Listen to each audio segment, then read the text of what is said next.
"But it's a broken iron," she screamed. "I've already bought a new one. Why would anyone want to store a broken iron?" He dipped one hand gingerly into the kitchen bin to retrieve it. "Well, you never know when," he started. "But it's not going to come in useful one day. You know that." She waved her hands in front of his face in a vain attempt to focus his attention. "And even in the unlikely event that it might come in handy one day in the far, far distant future, you won't be able to find it then anyway." He shrugged. "Look, it won't take up any space in a carrier bag in the understairs cupboard." "No, it won't," she said, "because it's not bloody well going in there." She thought of the orderly rows of perfectly clean shoes that she'd arranged so neatly behind the understairs cupboard door. The door with the broken handle that he was supposed to have fixed 2 Christmases ago. He tutted. "OK, fine. I'll just have to store it in my room." "Oh, no, you don't. I haven't been able to hoover in there for weeks. I've forgotten what the carpet even looks like." Her eyes flitted around the kitchen, from her beautiful cut-glass vase of fresh garden flowers on the window ledge to the infuriating, ever-dripping tap. She sighed as she looked him straight in the eye and said calmly, "Listen, love, it's a broken iron.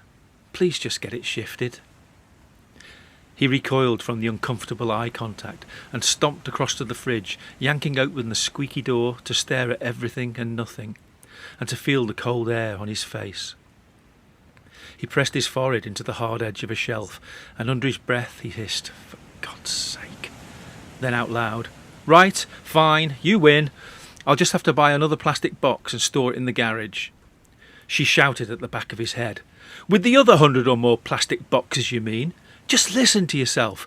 Can't you hear that you've got a problem?" His jaw stiffened.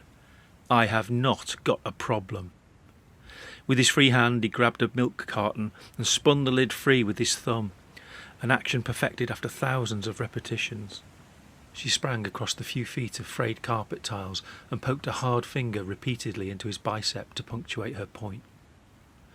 "Well, I've asked you nicely every single day for over 10 years to start throwing this useless old tat away, and you completely refuse to see sense."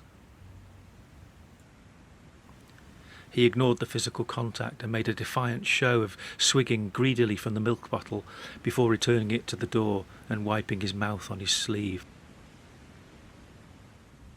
"Nagged," he said. "What?" She drew her neck back and cocked her head. "Nagged," he repeated, turning slowly to meet her gaze. "You haven't asked nicely. You've nagged. You've nagged me every single day for over 10 years. Do you know what that feels like?" She looked up at the crumbling plaster and flaky paint of the ceiling, clenched her fists at the end of stiff arms and vented a silent scream of exasperation. "Oh, don't be so dramatic." He rolled his eyes and then continued to stare at her with well-honed impassivity, until she felt compelled to look back at him again. He adopted a patronising tone. "Anyway, you'll be pleased to know that I've found a solution to your little problem. If you think you could just calm down for 10 seconds, then I might be able to tell you." She glared at him and waited. He let the silence grow for a few long seconds as he slowly closed the fridge door and then said, "OK, the other day I rang a professional off-site storage company and got a quote for them to store all the boxes. So you won't need to constantly nag me anymore. You can totally reclaim my man drawer, you can do what you like with the understairs cupboard, you can hoover my room if you must, and you can even get your precious car into the garage if that seems so important to you. I'll tell you what, I'll go on a diet too so that even I take up less room in my own house. Happy now?" She stared at him and crossed her arms. Then she asked firmly, "How much?" "Never you mind about that."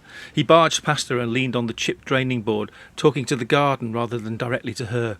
"Believe me, it's money well spent to stop your nagging. Oh, and don't get me wrong, I'm sure you'll work hard to find some other reason to nag me, but at least you won't be able to nag me about storage ever again." "How much?" she asked again. He turned away from the window. "Well, it's quite good value considering the number of boxes.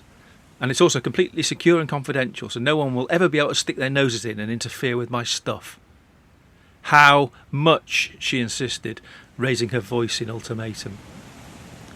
"Just over £100 a month," he said, casually rubbing his nose. "And they can start this Saturday." Her face flushed red. "Stop right there! Enough is enough!" she spitted through gritted teeth. "If you dare start spending £100 a month of our money storing your stupid junk for absolutely no good reason, then we're finished. Do you understand that?" She glanced from the gleaming hob and spotless work surfaces to the disassembled radio that she always knew, despite his earnest promises, would never be fixed. "And do you know what else? I'll damn well take you to the cleaners in the divorce courts for unreasonable behaviour. You'll finally be out of this house and out of my life. You'll be lucky if you're left with £100 a month to spend on food and rent." She laughed hysterically, her eyes wild and wet. "What will you do with your precious clutter then, eh?" With one swipe of her forearm, she scattered the broken radio parts onto the floor. "Well, I hope you'll be very happy together, you bloody fool, you utter loser." She turned her back, leaned her head against the door jamb and started to sob. He felt the weight of the broken iron in his hands and looked across at the bin. Options flashed through his thoughts in a whirl of confusion, followed by the cold, calm clarity. Without even consciously thinking it through, he knew what he must do to restore the peace in this marriage.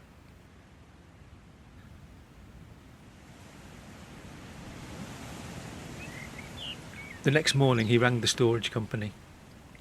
"Hello, yes, this is Mr. Collins. I called a couple of days ago about the short-term storage of around 120 plastic boxes, and you quoted me £149.